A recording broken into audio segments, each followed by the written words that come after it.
Exodus 21 and 10. If you take another daughter of Israel, this is the son. So if the son take another daughter to Israel, to him beside her, her food, her adorning, and her conjugal rights, he shall not withhold from her.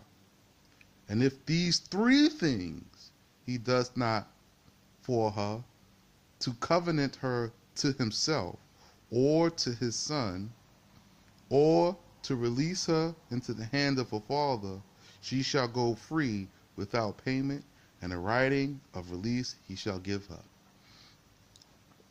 Right? So, if you take another, right, the son takes another daughter to himself beside her, he cannot reduce her portion. She is entitled to her food, to her adornings. And now, if you adorn her with jewelry, you're going to have to keep adorning her with jewelry as such. You know, whatever she was getting, she has to continue. And her conjugal rights, right? So, of course, that's her sex. So you shall not withhold from her. So you can't withhold these things from her.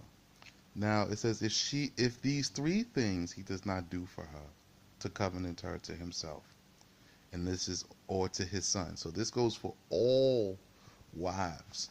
You see, so as to the father, so is to the son. So you have to do all three. It says if you do not these three, so you have to do all three. You're supposed to do all three, but there are punishments.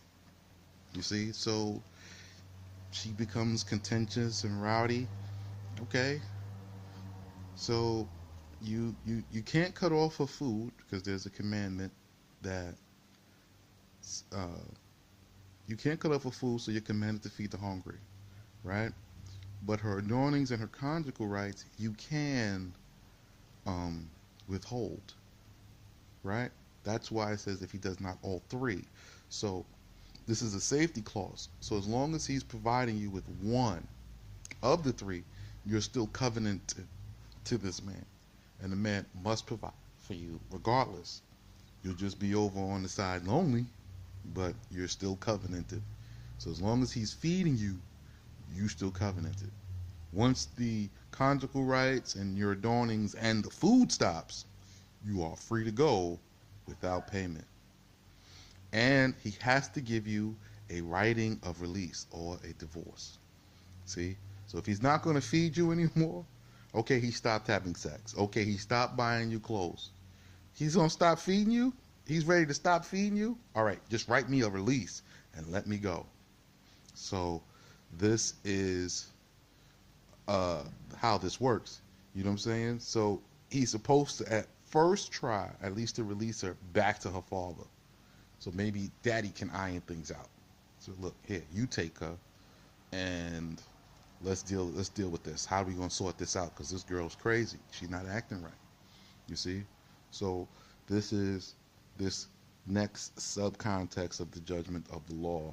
So this is the way we're thinking now, and we're building upon this thought process.